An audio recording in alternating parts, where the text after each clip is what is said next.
And as I said, again, this islet here has already been surveyed, so we're not going to repeat that, but there are two adjacent islets that we will survey there, and then Molokini, the outer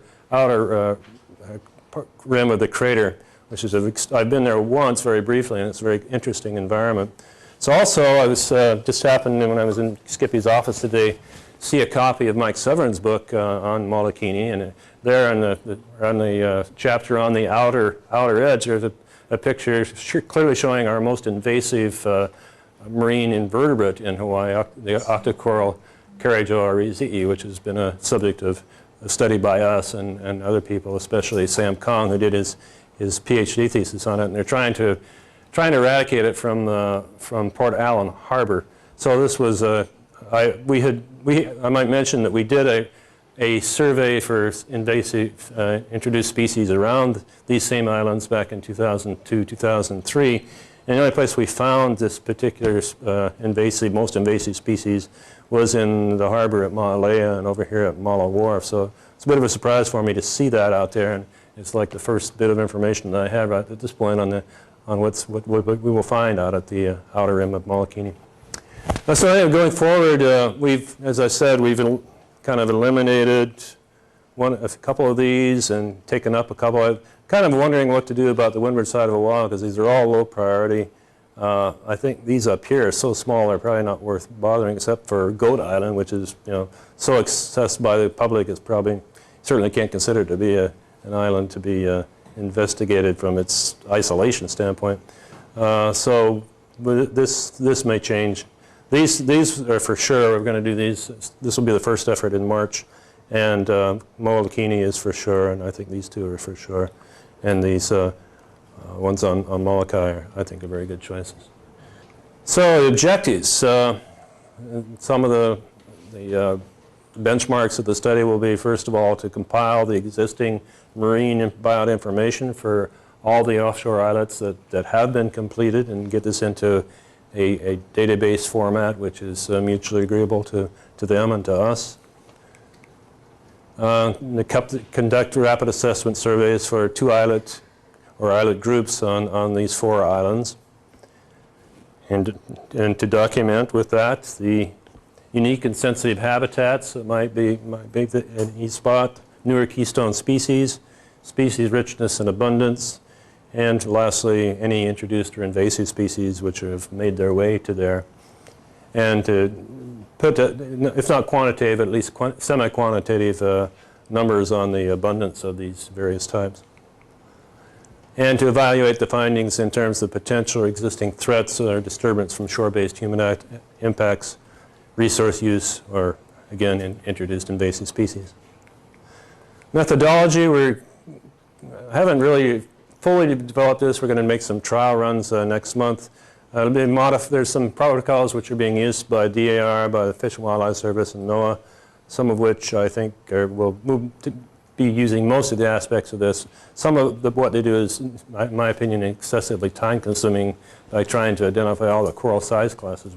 We can do that photographically much more rapidly and efficiently by photographing along the phototransect and then doing analysis in the laboratory. So we'll be doing it that way. But we intend to come up with georeference data on the habitat characteristics, species of the fish and biomass, which will be the primary DAR effort in this. Benthic coverage quantified using a program that's available from the National Coral Reef Initiative called the Coral Point Count with XL extension. Very, very excellent way of recording and analyzing the abundance and sizes and coverage of the benthic epifauna or epiflora along transects or on quadrats, and to visually identify on site those invertebrates and macroalgae which we're able to identify, and to make limited collection to bring back to the lab and identify or to send off to taxonomic experts, especially if anything which appears to be, from our standpoint, new or exciting or unusual.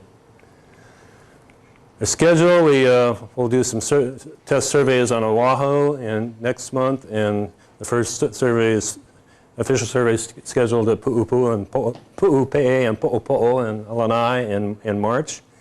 We'll then come back to Maui for Molokini and Hulu Kaimi on Maui. Those are the two islands up on the north side. In the third quarter in September, we'll be doing those surveys on the north and the east coast of Molokai. Just talked with Eric Brown, who spent a lot of time in Maui. Maybe some people know him. He's now with the National Park Service and lives as the hermit of Kalapapa. And he's very willingly agreed to assist us with working with us on the surveys and provide logistics and boat and scuba support. So that's been a great load off my mind. It's just how we were going to get to this somewhat inaccessible and difficult area. So we'll be doing that in September. And finally, we're doing the offshore islets around Oahu at various times as conditions allow during the year. Participants, myself, Holly Bollock is now our collections manager. He started out as my assistant at the museum. And we have two new interns. They're just coming on. In fact, I'm just about to send them their hiring letters. And they're both seem to be very competent, very interested, very enthusiastic. I'm looking forward to working with them. I think it'll be a great learning experience for both them and for me. And from DLNR, Paramoakawa and staff support, which is still to be determined, but my hope was that Paul and whoever he works with on this will be involved in every survey, so we have consistency throughout the time that we're working on it. And as I said, Eric Brown, who's very generously agreed to work with us on the Molokai portion of this. Okay, acknowledging Hickory and NOAA for funding on this. I think this is my fifth or sixth Hickory project. Dan Polhemus, recently hired director of DLNR, DAR, who's been, I think, brought a lot of enthusiasm and direction to the division, and was very much behind this project from its inception. And to Dave Pence and the UH Dive Safety Officer Safety Program for covering us under